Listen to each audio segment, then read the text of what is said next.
आप सभी को मेरा नमस्कार। सनातन धर्म में 12 पूर्णिमा की तिथियां पड़ती हैं। पौष माह में पड़ने वाली पूर्णिमा पौष पूर्णिमा कहलाती है। ये दिन आध्यात्मिक शुद्धि, दान और पूजा पाठ के लिए सर्वश्रेष्ठ है। ये तिथि चंद्रदेव की पूर्णिता का प्रतीक मानी जाती है। साथ ही ये भगवान विष्णु और माँ लक्ष्मी का आशीर्वाद पाने के लिए एक शुभ अवसर भी है। इस दिन पवित्र नदियों में डुबकी लगाने से जन्मांतर के पाप धुल जाते हैं और मानसिक शांति भी मिलती है। इसके अलावा शास्त्रों में पूर्णिमा तिथि के लिए विशेष उपाय बताए गए हैं, जिन्हें करने से आप अपने घर में माँ लक्ष्मी का वास तो होता ही है और साथ ही नकारात्मक ऊर्जा का भी नाश होता है। पौष पूर्णिमा की तिथि जो दिनांक 2 तारीख से शाम को 6:53 से शुरू हो रही है और इस तिथि का समापन कल यानी 3 जनवरी 2026 को दोपहर 3:32 पर हो जाएगा। ऐसे में उदया तिथि के अनुसार स्नान, दान और पूजा पाठ के लिए 3 जनवरी का दिन श्रेष्ठ रहने वाला है। इसलिए पौष पूर्णिमा का व्रत हम 3 जनवरी को करेंगे। इस दिन आप चंद्रदेव के लिए ओम सोम सोमाय नमः मंत्र का 11 से 21 बार जप करें और ध्यान करें। इससे मानसिक तनाव कम होता है और सभी चीज में देखने की क्लैरिटी मिलती है।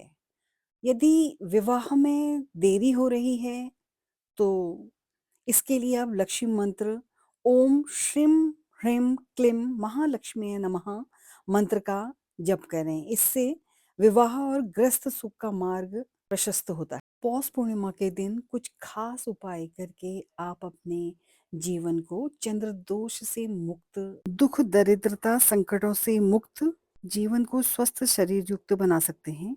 आइए जानते हैं ये खास उपाय क्या हैं। इस दिन आप रोग निवारण के लिए चावल और दूध की खीर बनाएं, जिसे चांदी या कांच की कटोरी पर रखकर एक लकड़ी की पटरी के ऊपर चंद्रमा की रोशनी में रखें। उसके बाद इस खीर को चंद्रमा के पास से लाकर प्रसाद रूप में आप लोग ग्रहण करें। ऐसा माना जाता है कि पूर्णिमा के दिन चंद्रमा की रोशनी में रखी हुई खीर अमृत के समान हो जाती है। इसको खाने से हर तरह के रोगों से मुक्ति मिलती है, जीवन सुखमय रहता है। सौभाग्य की प्राप्ति के लिए साल की पहली पूर्णमासी के दिन आप स्नान ध्यान के बाद माँ लक्ष्मी की पूजा करें। इसके साथ ही संध्या के समय माँ लक्ष्मी की विधि पूर्वक पूजा करके मुख्य द्वार पर दीपक जलाएं। ऐसा करने से आपके जीवन में सुख समृद्धि आती है और सौभाग्य में वृद्धि होती है। कौड़ी और हल्दी का उपाय करें। पौष पूर्णिमा के दिन आप 11 पीली कौड़ियां पर हल्दी का लेप लगाकर माता लक्ष्मी को अर्पित करें। कौड़ियों को अर्पित करने से माँ लक्ष्मी के बीज मंत्र का 108 बार जप करें। पूजा करने के बाद आप इन कौड़ियों को लाल वस्त्र में बांधकर अपनी तिजोरी में रख दें। ऐसा करने से आपके धन में वृद्धि होगी और धन आगमन भी सुगम होगा। ग्रह कलह से मुक्ति पाने के लिए आप इस दिन चंद्रमा को अर्घ्य जरूर दें। इस दिन आप चांदी के पात्र में जल, थोड़ा कच्चा दूध, चीनी डालकर उसमें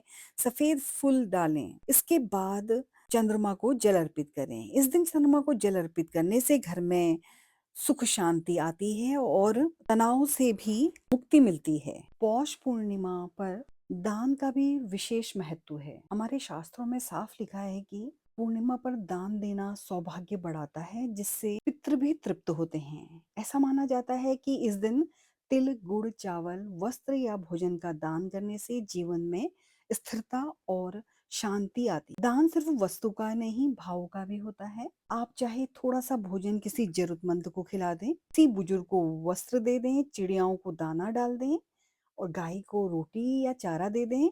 इसका फल बहुत बड़ा माना गया है। जब हम किसी के चेहरे पर मुस्कान लाते हैं तो यकीन मानिए उसकी दुआ हमारे जीवन के सारे संकट ऐसे ही हर लेती हैं। हमारे सनातन धर्म में अक्सर हम तिल का दान करते हैं। तिल का जो दान है वो पाप नाशक होता है और जो पूर्णमासी पर खीर का दान करते हैं वो सौभाग्यदायक मानी जाती है।